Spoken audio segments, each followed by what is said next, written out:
አሉን በእጃችን ላይ የተለያዩ መጽሐፎች አሉ። ይሄኛው መጽሐፍ አለ ምንድነው የሚባለው እንቆቅልሽ የሚል አለ። ከዛ ቀጥሎ ያለው ይሄ መጽሐፍ አለን ልጅነቴ ማርና ወተቴ ልጅነቴ ማርና ወተቴ የሚል መጽሐፍ አለን። ሌላም መጽሐፍ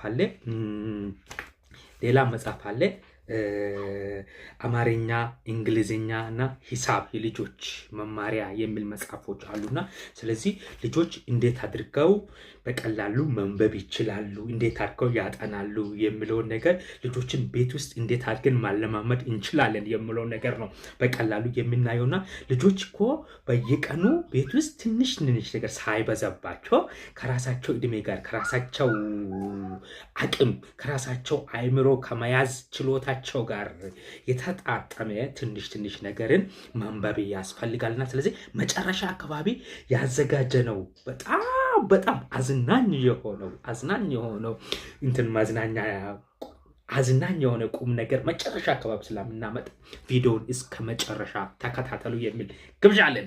ስለዚህ መጀመሪያ እስኪ እኔ ልጅነቴ ማርና ወተቴ ከምለው መጽሐፍ ላይ አንድ ፓራግራፍ ላንብብና ከዛ ቀጥሎ ቅዱስ በተራው ያነባል። ስለዚህ ልጅነቴ ማርና ወተቴ ነው የሚለውና ስለዚህ መውጫ አለው ይሄ መጽሐፍ እንደምታዩት መውጫ መግቢያ አለው።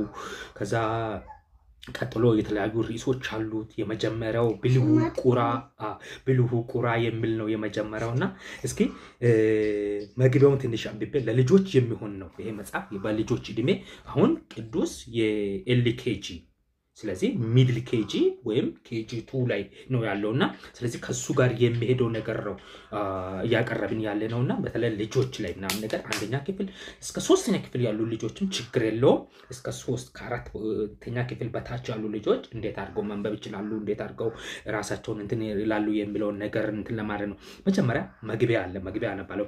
በአሁኑ ጊዜ ተረቶችን ለልጆች ማንበብ ወይም እንዲያነቡ ማድረግ የልጆችን የማንበብ የማዳመጥ የመመለስ እና የመጻፍ ክህሎቶቻቸውን እንዲያዳብሩ ይረዳቸዋል ይላል።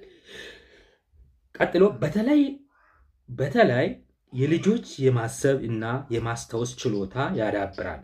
ስለዚህ ደጉን በማድነቅ ክፉን ደግሞ ትክክል አለመሆኑን በመገንዘብ ለራሳቸው ትምህርት መውሰድ ተገቢ ነው።